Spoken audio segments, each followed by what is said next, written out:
एक बार की बात है, एक छोटे से गांव में एक गरीब किसान रहता था। वो हर दिन कड़ी मेहनत करता था, लेकिन वह कभी आगे नहीं बढ़ पा रहा था।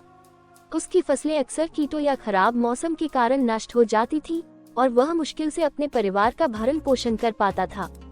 एक दिन किसान अपने खेत में काम कर रहा था, तभी उसकी नज़र एक अजीब बुढ़िया पर पड़ी। उसने सफेद कपड़े पहने हुए थे और उसकी लंबी सफेद बाल थी। किसान ने उस बूढ़ी के पास जाकर कहा, आप यहाँ पर क्या कर रही हैं? बुढ़िया ने कहा, मैं एक परी हूँ और मैं आपकी मदद करने आया हूँ। किसान को संदेह था, लेकिन वह हताश भी था। उस किसान ने पूछा, आप मेरे लिए क्या कर सकते हैं? परी ने कहा, मैं तुम्हारी केवल एक ही इच्छा पूरी कर सकती हूँ, लेकिन सावधान रहे कि आप क्या चाहते हैं, सोच समझ कर कहना। एक बार जब आप अपनी इच्छा कर लेते हैं, तो इसे कभी भी बदला नहीं किया जा सकता है। किसान ने एक क्षण सोचा और कहा, मैं अमीर बनना चाहता हूँ। परी ने कहा, आपकी इच्छा ही मेरी आज्ञा है, लेकिन याद रखें, सावधान रहे कि आप क्या चाहते हैं।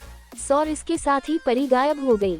अगली सुबह जब किसान उठा तो उसने खुद को एक शानदार बिस्तर पर पाया। उसने चारों ओर देखा और देखा कि वह एक सुंदर हवेली में था। उसके पास नौकर थे जो उसकी देखभाल कर रहे थे और उसके पास इतना पैसा था जितना वह कभी खर्च नहीं कर सकता था। किसान बहुत खुश हुआ। आखिरकार उसने अमीर बनने का अपना सपना पूरा कर लिया। लेकिन जैसे जैसे दिन बीतते गए, उसे एहसास होने लगा कि उसकी इच्छा से उसे खुशी नहीं मिली। उसे लगातार अपनी संपत्ति खोने की चिंता सताती रहती थी और वह हमेशा अपनी तुलना दूसरे लोगों से करता रहता था जो उससे भी ज्यादा अमीर थे।